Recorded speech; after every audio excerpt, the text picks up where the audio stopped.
இது வெறுமனே ஒரு வரலாற்றில் நடந்த ஒரு நிகழ்வு. ஆண்டவருடைய சிலுவை பாதை அவருக்கு கட்டுப்படுத்தக்கூடியது. நம்முடைய வாழ்வில் வருகிற சிலுவைகளை நாம் கேட்கிறோம். ஆண்டவருடைய பிள்ளைகளால் சீடர்களாக நாங்கள் பயணிக்கிறோம். ஆகவே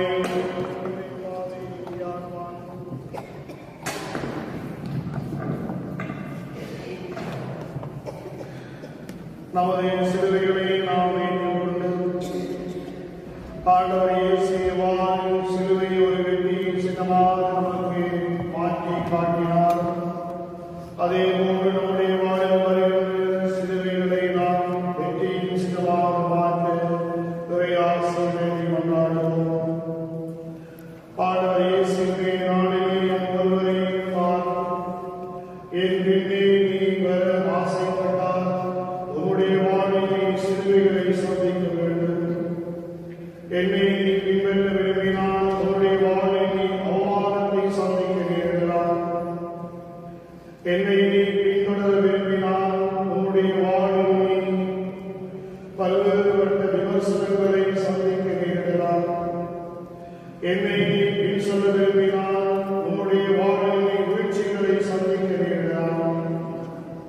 என் பின்னே நீ வர ஆயத்தம் என்றால் உன்னுடைய வாழ்வில் வருகின்ற இந்த சிலுவைகளை ஏற்றுக்கொண்டு இந்த உலகில் நீ எனக்கு சாட்சியாக திகழ்வாயாக என்ற ஆண்டு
இதோ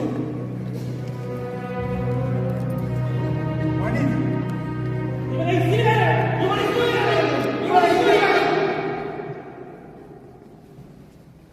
உங்களுடைய தலைமைச் சங்கத்தின் பரிந்துரைப்படி இவனை கடுமையாக கண்டித்திருக்கிறது. இவனை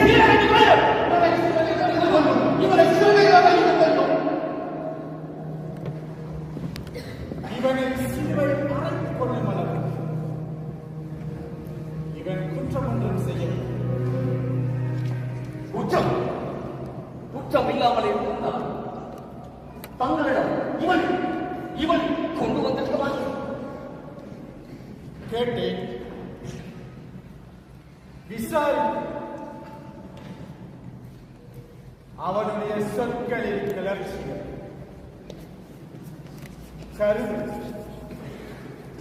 கருணை மட்டுமே இருந்தது.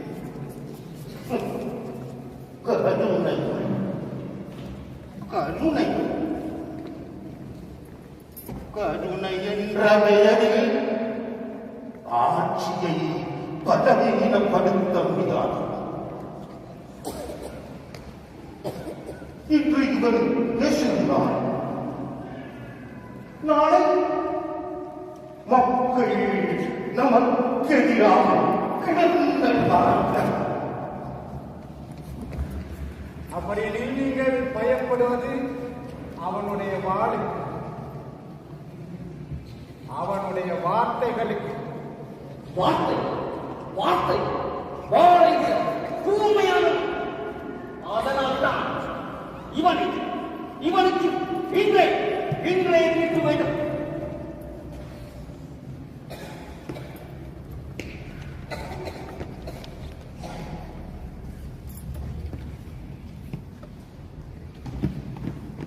ஒரு நிரபராதி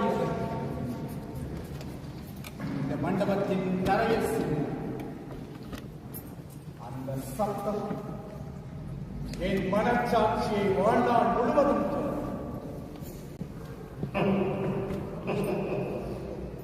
இது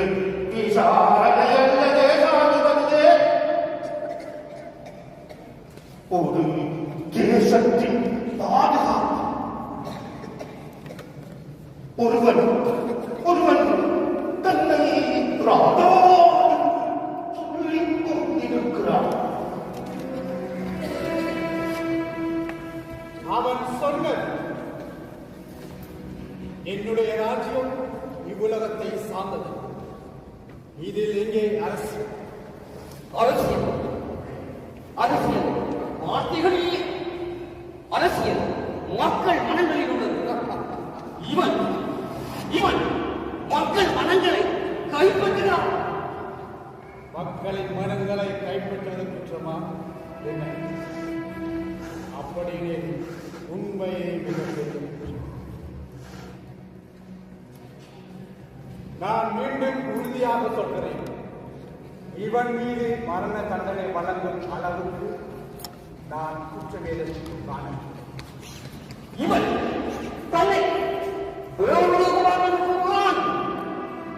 இது நித்தனை நமது சட்டப்படி இவன் மனுஷியாக வந்தான். அது உங்களின் சட்டம். ஆனால் நான் ரோமின் பிரதிநிதி. என்னுடைய தீர்ப்பு ரோமின் சட்டம். அப்படியானால் ஒரே ஒரு கேள்வி தேசாதி வருபவர்களே, சீசருக்கு எதிராக தன்னை ராஜா என்று சொல்லிக் கொள்வது உங்கள் சட்டப்படி குற்றமல்லவா? இவனை விடுவித்தால் நீங்கள் சீசரின் நண்பரல்ல. நீங்கள் சீசரின் நண்பர்கள். இவனை காப்பாற்ற உங்கள் பதவியை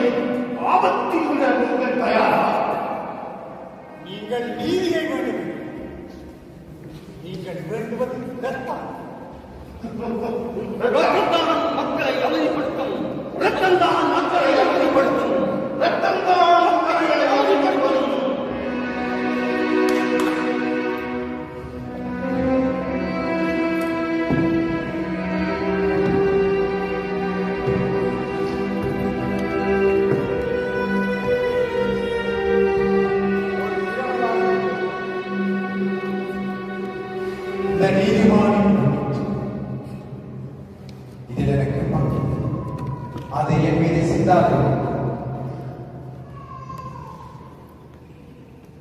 இது எங்கள் மீதும் எங்கள் சகோதரி மீதும் நடக்கும்.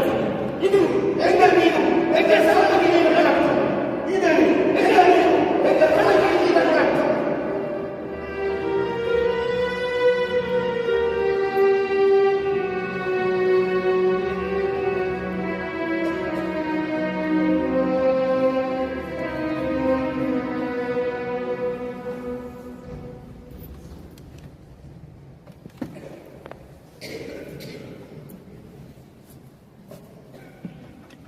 இந்த நிலையிலே இயேசு கிறிஸ்து தீர்ப்பிடப்படுவதை நாங்கள் தியானிக்கின்றோம். பிறர் குற்றவாளிகள் என தீர்ப்பிடாதீர்கள், அப்பொழுதுதான் நீங்கள் தீர்ப்புக்குள்ளாக மாட்டீர்கள். பிறரை கண்டனம் செய்யாதீர்கள், அப்பொழுதுதான் நீங்கள் கண்டனத்துக்குள்ளாக மாட்டீர்கள். மன்னியுங்கள், மன்னிப்பு பெறுவீர்கள் என்று கூறிய நம் ஆண்டவர் இயேசு கிறிஸ்து இந்த நிலையிலே தீர்ப்பிடப்படுவதை நாங்கள் தியானிக்கின்றோம். பிரியமான சகோதரர்களே, எங்களுடைய வாழ்வில் இரண்டு நிலைகள். ஒன்று, நாங்கள் அடுத்தவரை தீர்ப்பிடுகின்றோம். பல வேளைகளில் அடுத்தவரால் நாங்கள் தீர்ப்பிடப்படுகின்றோம். இந்த இரண்டும் எங்களுடைய வாழ்விலே நாங்கள் சந்திக்கின்ற அனுபவங்களாக இருக்கிறது. சில வேளைகளில் நாங்கள் தீர்ப்பிடப்படுவோம் என்று சிந்திக்காமலே அடுத்தவரை பற்றி நாங்கள் தீர்ப்பிட முனைகின்றோம். அதிகமாக அடுத்தவருடைய பிள்ளைகளை பற்றி அல்லது அடுத்தவர்களுடைய பிள்ளையை பற்றி, அவருடைய வாழ்வை பற்றி, அல்லது அடுத்தவர் தவறு செய்கின்ற பொழுது அதை பெரிதாக்கி நாங்கள் அவர்களை அவமானத்தை உள்ளாக்குகின்றோம். சில வேளைகளில் வழி தவறியவர் மீண்டும் திருந்தி அவர் சரியான பாதைக்கு வருவதற்கு கூட எங்களுடைய சமூகம் இடம் கொடுப்பது கிடையாது. செய்த தவறை மீண்டும் மீண்டும் சுட்டி காட்டிக் கொண்டே இருக்கும். இதனால் ஒருவர் பிழையான வழியிலிருந்து தவறான வழிக்கு வருவதற்கு கூட நாங்கள் இடம் கொடுப்பதில்லை. இந்த நிலையிலே சிந்தித்து பார்ப்போம். லூக்கா நற்செய்தி 6வது அதிகாரம் 36வது வசனம் சொல்லுகிறது, எந்த அளவையால் நீங்கள் அளக்கிறீர்களோ அதே அளவையால் உங்களிடம் அளக்கப்படும். நாங்கள் அடுத்தவரை கேட்பட்டால் அதே அளவை எங்களுக்கும் இருக்கிறது என்பதை நாங்கள் சிந்திக்க வேண்டும். இன்றைய நாளிலே ஆண்டவர் இயேசுவுடைய பாடுகளை, அவருடைய இறப்பை நாங்கள் தியானிக்கின்றோம். இந்த நிலையிலே நாங்கள் சிந்திப்போம். அடுத்தவரை தீர்ப்பிடுகின்றோமா? அடுத்தவரை எப்பொழுதும் அடுத்தவருடைய பிழையை நாங்கள் சுட்டிக்காட்டுகின்ற நன்றியோடு வாழ்கின்றோமா? சில வேளைகளில் அது எங்களுக்கு பழக்கமாக மாறிவிட்டதா? இந்த நிலையிலே ஆண்டவரிடத்திலே வரம் கேட்போம். நாங்கள் அடுத்தவரை தீர்ப்பிடாமல் அடுத்தவர்களுடைய நல்ல காரியங்களை குறித்து மாத்திரம் சிந்தித்து அவர்களோடு நல்ல உறவை வளர்த்துக் கொள்ளக்கூடிய பக்குவத்தை ஆண்டவர் இயேசு கிறிஸ்து எங்களுக்கு கொடுக்கும்படியாக இந்த நிலையிலே ஒழுக்கமாக சிந்தித்து தியானித்து ஜெபிப்போம். எங்கள் தேவாலயம் சுவாமி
உண்மையை உலகுக்கு காட்டவும், நீதியை நிலைநாட்டவும், அன்பை விதைக்கவும், நன்மையை நாடச் செய்யவும் அந்த எனக்கு அன்றை நீங்கள் தந்த பரிசு பாராட்டுகிறேன்.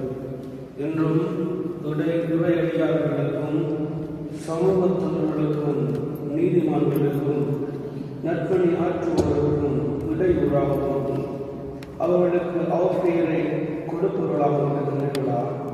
பிறரை துன்பத்தில் இன்பம் காணும் கல்மணம் கொண்டவர்களாய் வாழ்க்கையை கண்ணிப்பார்கள். ஜெபம். சிலுவையில் ஒரு சுமந்த இயேசுவே, பிறரின் சுமைகளை, குறைகளை தாங்கியவர் நீர். ஆனால் உண்மையிலே பாரச் சிலுவை சுமத்தப்படுகிறது. பிறரின் துன்பம் தாளாது ஆள்பவர் நீர். கஷ்டப்படுவோரின் கண்ணீரை துடைப்பவர் நீர். உன் கண்ணிலாலே முன்முடியின் காயங்களால் வழியும் ரத்தம். இயேசுவே, பிறரை துன்புறுத்தாமல் பிறரின் துன்பத்தில் பங்கெடுக்கும் நல்ல பிரவியாக என்னை மாற்றும். எங்கள் மேல் தயவாயும் சுவாமி,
உம்முடைய வார்த்தையின்படி ஆகட்டும் சொன்னதாய்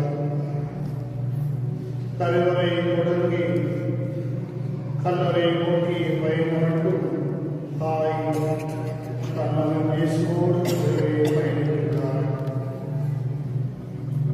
எந்த தாய் விரும்புவார் தன்னுடைய மகன் இவ்வாறு துன்பப்பட? அன்னை மரி எல்லாவற்றையும் தன்னுடைய மனதிலே சிந்தித்து வந்த தாய் தன்னுடைய மகனோடு கூடவே அவர்கள் பயணித்து ஆண்டவர் இயேசுவுக்கு ஆறுதலும் சக்தியும் கொடுக்கிறார்.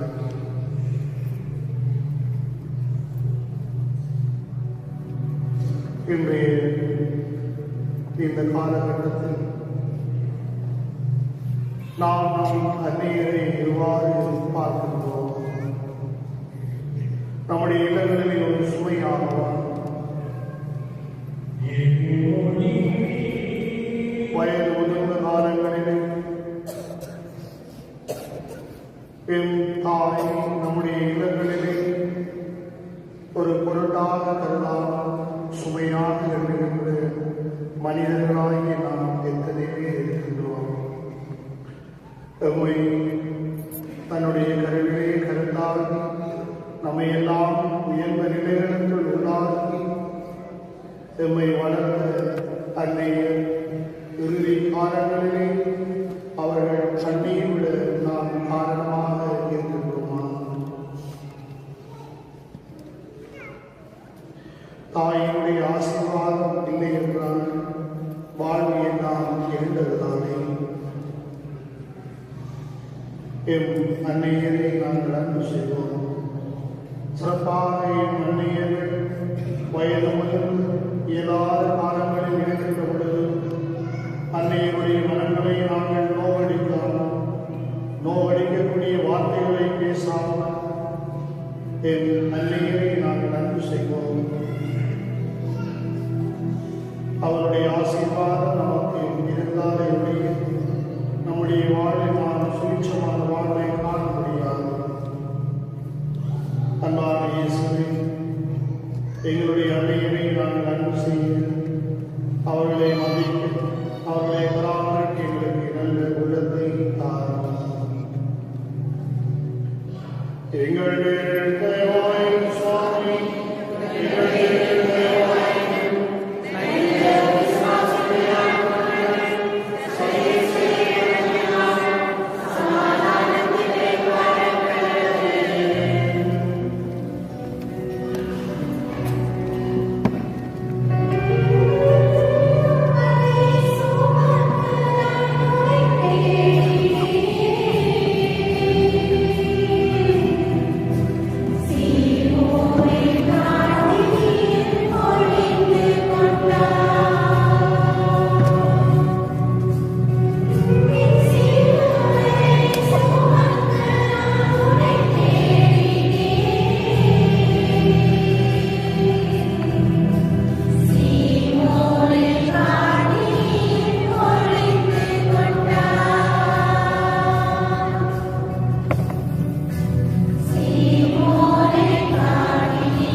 ஆண்டவருடைய பணியிலே அமர்த்தப்பட்டவர்கள் என்று சொல்லப்படுகிறது.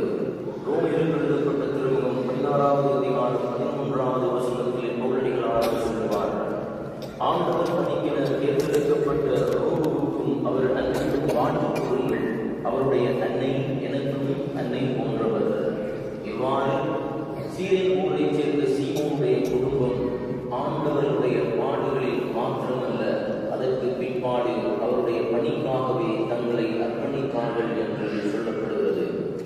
என்று நாங்களும் எங்களுடைய வாழ்வில் ஆண்டவரோடு சேர்த்து எங்களுடைய சிலுவையை சுமக்கின்ற பொழுது நாங்களும் அவருடைய பாடுகளில் பங்கேற்கின்றோம்.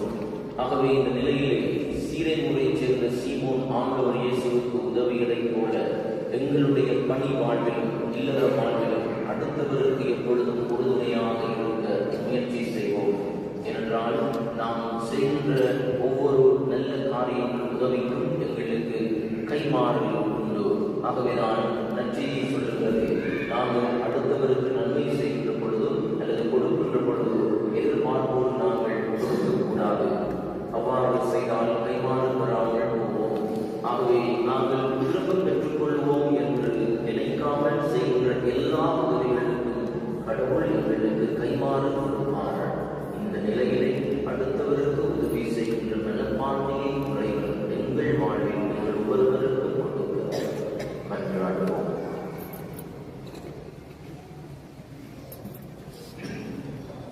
Amen.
விசுவாசமும் உறுதியாக வாழ்க்கைக்கு துணையும் நம்பிக்கையும் தரும்படியாக வேண்டுகிறோம்.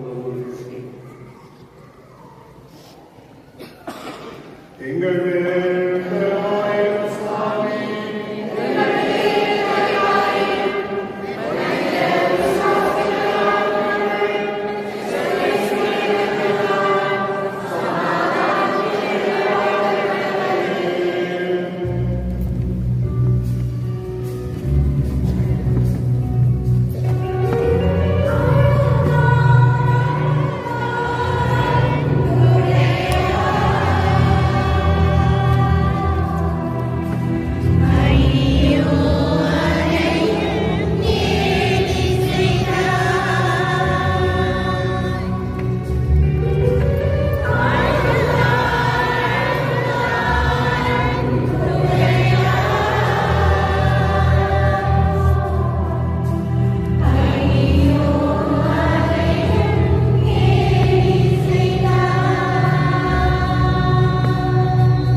அளவிலாத நன்மை சுமைத்தவர்கள் ஆண்டவருடைய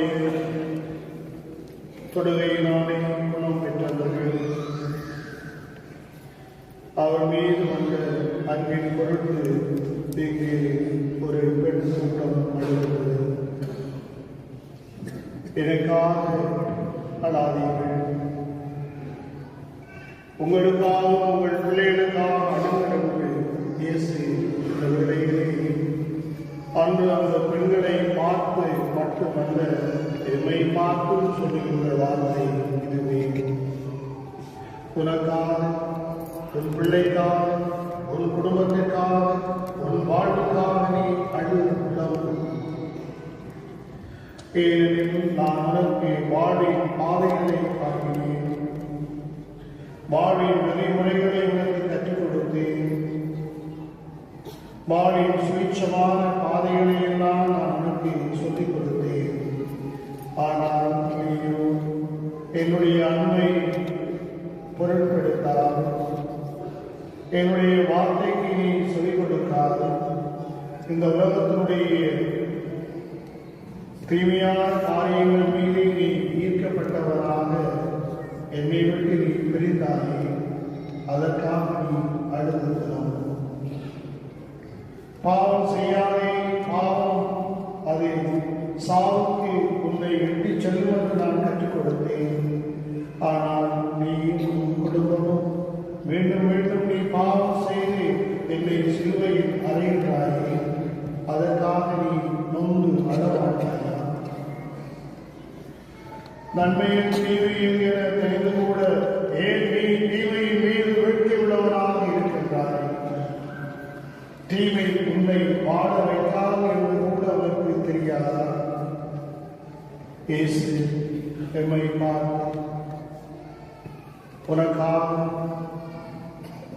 மனிதனே உன்னை அன்பு செய்தேனே, நீ என்னை இந்த நிலைக்கு உட்படுத்தினாலும் ஆண்டவர் இயேசு எம்மை பார்த்து சொல்லக்கூடியது, உனக்காக, உன்னுடைய பிள்ளைக்காக, உங்களுடைய பாவங்களுக்காக அல்லது நீங்கள் மனம் வருந்தி எங்களிடம் திரும்பி வர மாட்டாயா என்று ஆண்டவருடைய ஏக்கம். நீ என்ன பதில் சொல்ல போகிறாய்?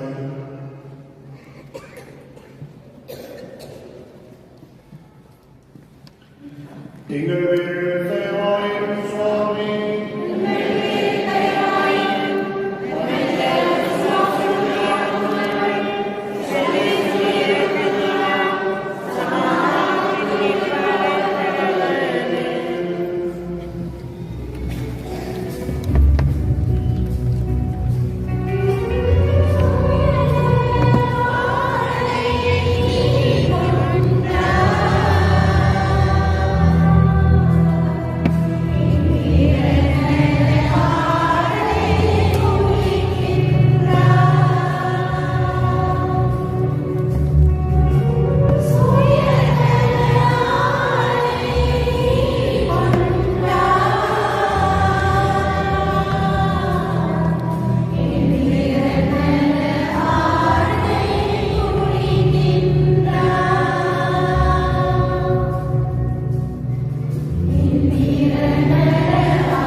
ஆடைகளை களைந்து இயேசுவை சிலுவையில் அறைந்தார்கள்.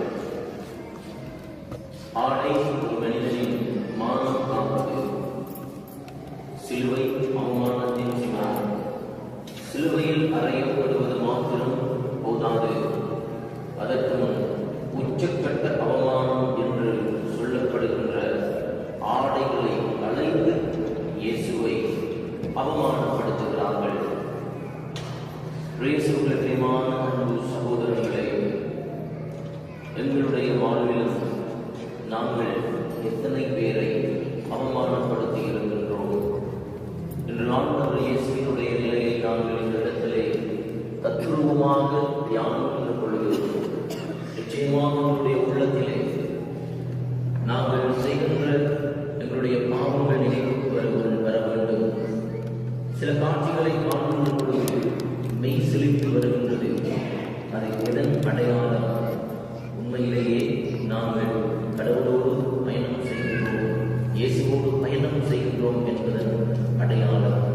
அவ்வாறு எங்களுடைய உடலிலே மாற்றங்கள் ஏற்படுகின்ற பொழுது எங்களுடைய வாழ்விலும் மாற்றங்கள் ஏற்பட வேண்டும்.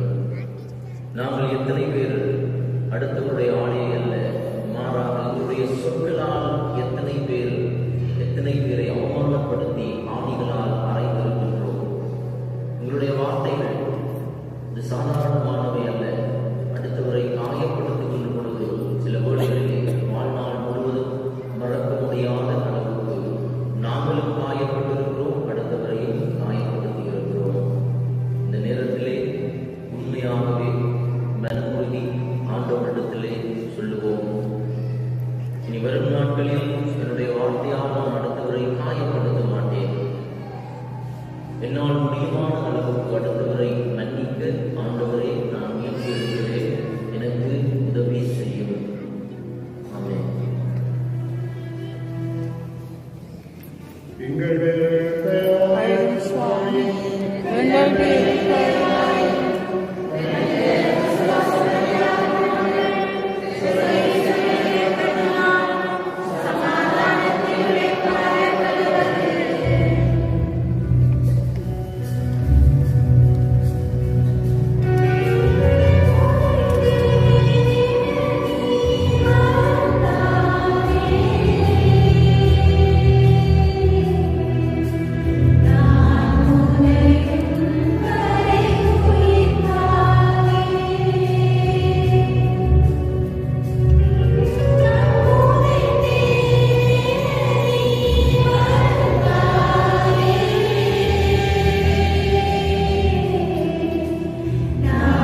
எனக்கு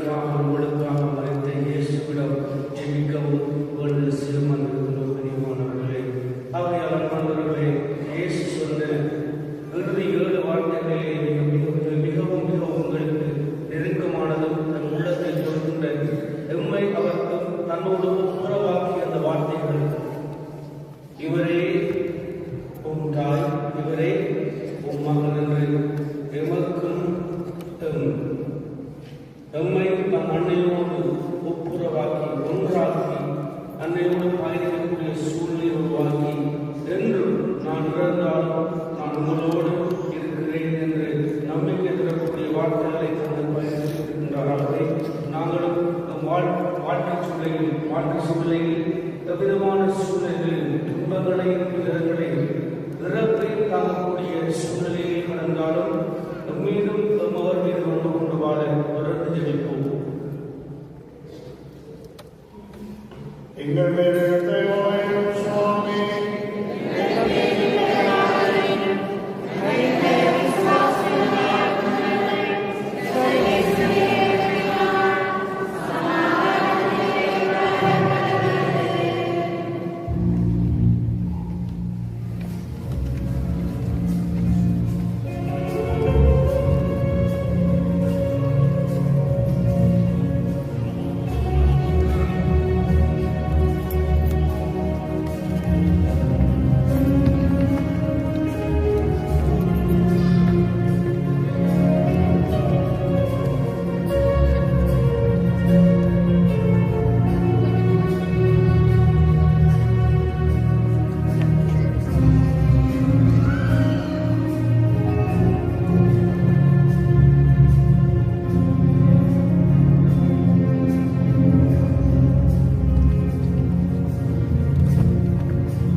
அனைவருக்கும் வழங்கப்பட்டதை இப்பொழுது புனித வெள்ளிக்கான ஒரு உணவை வாசிக்கப்பட்டோம்.